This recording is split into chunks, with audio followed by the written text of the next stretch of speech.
This week we honor the passing of a true giant in the industry.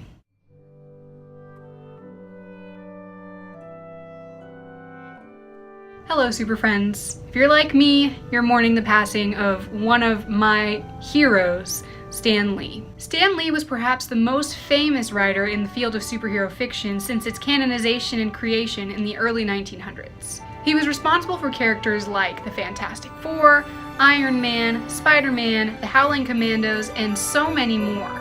He has since become an icon in his own right, having made cameo appearances in almost all of his works, including on-screen and in comics. And like so many others, I was inspired by his daring creativity and his passion for high-quality storytelling above all else. It was kind of a fitting tribute for me then to have made an appearance at Eugene Comic Con this weekend, right before he passed. Honestly, it could not have gone any better. It took us less than an hour to set up, which was incredible. We had so many fans coming through and telling us about how much they loved the stories and the concepts, and we sold out of merchandise. Literally sold out.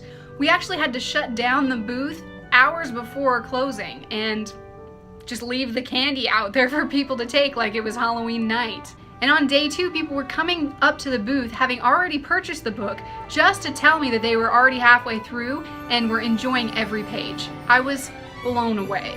Part of what made Stan Lee's legacy so incredible was that he created superheroes from all different walks of life. He pushed the envelope. Thanks to some advice from his beloved wife, Stan showed fans all over the world that anyone could be a force for good.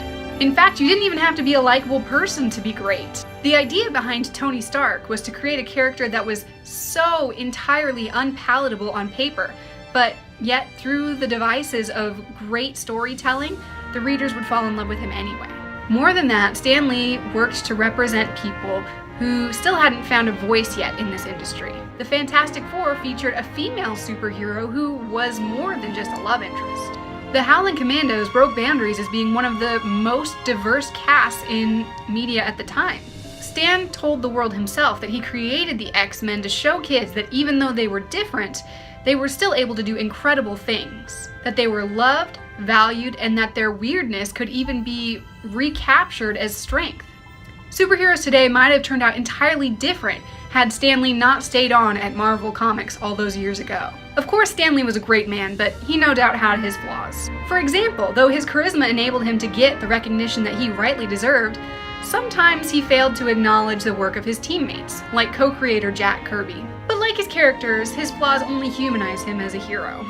And his dedication to and passion for great storytelling in the realm of superhero fiction is something that will inspire readers and creators like me long after his passing.